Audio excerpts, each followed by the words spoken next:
مجھے تو آپ جانتے ہیں، میں ہوں فریہ بختیور۔ یہ بات ہے 6 ہجری کی، جب آپ صلی اللہ علیہ وسلم صحابہ کرام رضی اللہ تعالیٰ عنہ کے ساتھ عمرہ گئے۔ ہمارے نبی نے حدیبیہ میں اسٹے کیا۔ آپ کو پتا ہے یہ اسٹے کیوں کیا اور اسٹے میں اللہ کی کیا حکمت تھی؟ ہاں، یہی سے شروع ہوتا ہے حدیبیہ کا ایک صلح نامہ، جس میں ایک شرط رکھی گئی کہ مسلمان اور کفار 10 سال تک جنگ نہیں لڑیں گے۔ حدیبیہ کا واقعہ کسی اور دن ڈسکس کریں گے، مگر آج ہم بات کر رہے ہیں حدیبیہ کے فوائد پر۔ کیا آپ کو پتا ہے 2 سال بعد کیا ہوا؟ چلو میں بتاتی ہوں۔ حدیبیہ میں جو صلح نامہ ہوا، اس کی وجہ سے مسلمانوں کو اجازت مل گئی کہ وہ تبلیغ کر سکتے ہیں۔ اسی بات کا فائدہ مسلمانوں نے اٹھایا۔ اس صلح نامے میں ایک شرط یہ رکھی گئی تھی کہ آس پاس کے قبائل مسلمانوں یا یہودیوں میں جس کے جائز ساتھی بن جائے، اور اسی کا فائدہ بعض قبائل نے اٹھایا۔ مدینہ میں تو مسلمان اسٹرانگ ہوتے گئے،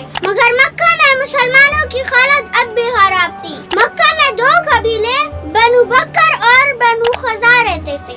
اس میں سے خزا ایک امیر قبیلہ تھا۔ مکہ کے سردار نہیں چاہتے تھے کہ مسلمان ترقی کرے، اس لیے انہوں نے بنو خزا کو اپنے ساتھ ملایا اور ان سے کہا کہ آپ بنو بکر پر حملہ کریں۔ انہوں نے یہ حملہ رات کی تاریکی میں کیا اور بنو بکر کے بہت سارے جوانوں کو شہید کیا۔ لیکن آپ جانتے ہیں انہوں نے ایسا کیوں کیا؟ کیونکہ بنو خزا کو کہا گیا تھا کہ مکہ کے سردار اور قبیلے آپ کے ساتھ ہیں، مگر جب بنو بکر کے جوانوں کو شہید کیا گیا تو ان کے سرداران یہ شکایت لے کر مدینہ گئے۔ آپ صلی اللہ علیہ وسلم سے درخواست کی کہ ہماری مدد کی جائے۔ آپ نے ہمیں مکہ والوں کے حوالے کر دیا، وہ ہمیں قتل کر رہے ہیں۔ جب آپ صلی اللہ علیہ وسلم کو پتہ چلا کہ انہوں نے صلح نامے کی خلاف ورزی کی تو آپ صلی اللہ علیہ وسلم بہت غصہ ہوئے اور ارادہ فرمایا کہ اب ہم بدلہ لیں گے۔ آپ صلی اللہ علیہ وسلم نے غصہ سے مکہ والوں کے نام خط لکھا، جس میں 3 شرائط رکھی۔ یا تو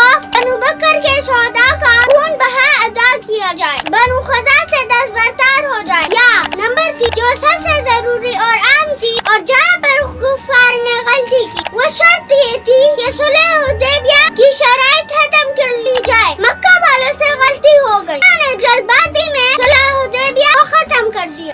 اس بات کا پتہ جب آپ صلی اللہ علیہ وسلم کو چلا تو آپ صلی اللہ علیہ وسلم مسکرائے۔ دوسری طرف جب مکہ والوں کو پتہ چلا کہ ہمارے نبی تک یہ بات پہنچ چکی ہے، وہ اس کا بدلہ لینا چاہتے ہیں، لگا کہ انہوں نے بہت بڑی غلطی کر لی اور کسی طرح اس مسئلے کو ختم کرنا چاہیے۔ ابو سفیان کو مدینہ بھیجا کہ ہمارے نبی صلی اللہ علیہ وسلم سے بات کی جائے۔ ابو سفیان جب مدینہ آئے اور آپ صلی اللہ علیہ وسلم سے بات کرنے کی کوشش کی تو پتہ ہے آپ صلی اللہ علیہ وسلم نے کیا کیا؟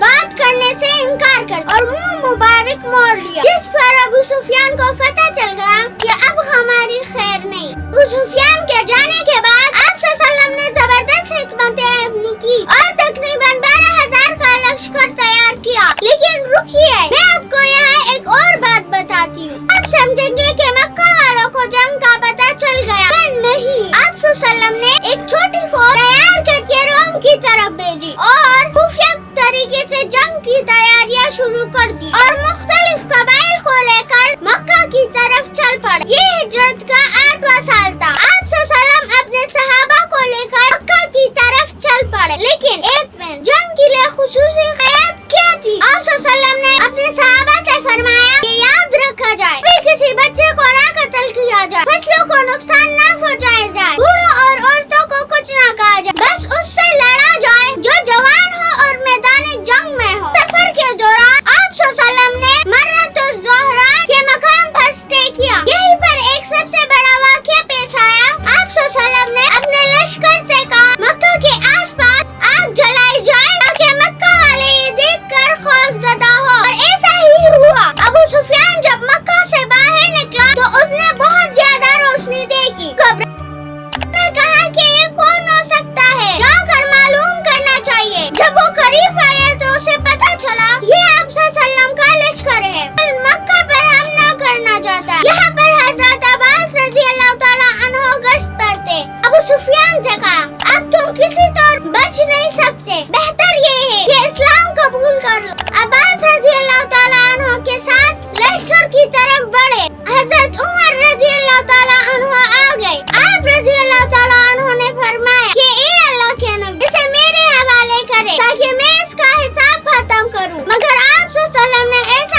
کی قیادت خالد بن ولید رضی اللہ تعالیٰ عنہ کر رہے تھے، اور اسی طرح بغیر جنگ لڑے مکہ فتح ہوا۔ یہ وہ شہر تھا جہاں آپ صلی اللہ علیہ وسلم کا بچپن گزرا، اس لیے آپ صلی اللہ علیہ وسلم نے سب سے پہلے خانہ کعبہ میں حاضری دی، نوافل پڑھے اور اس کے بعد تمام بتوں کو توڑ دیا، اور جب باہر نکلے تو تمام لوگوں کے لیے عام معافی کا اعلان کر دیا اور تمام مسلمانوں کو اکٹھا کیا اور فرمایا کہ آج آپ سب آزاد ہیں، کی وجہ سے تمام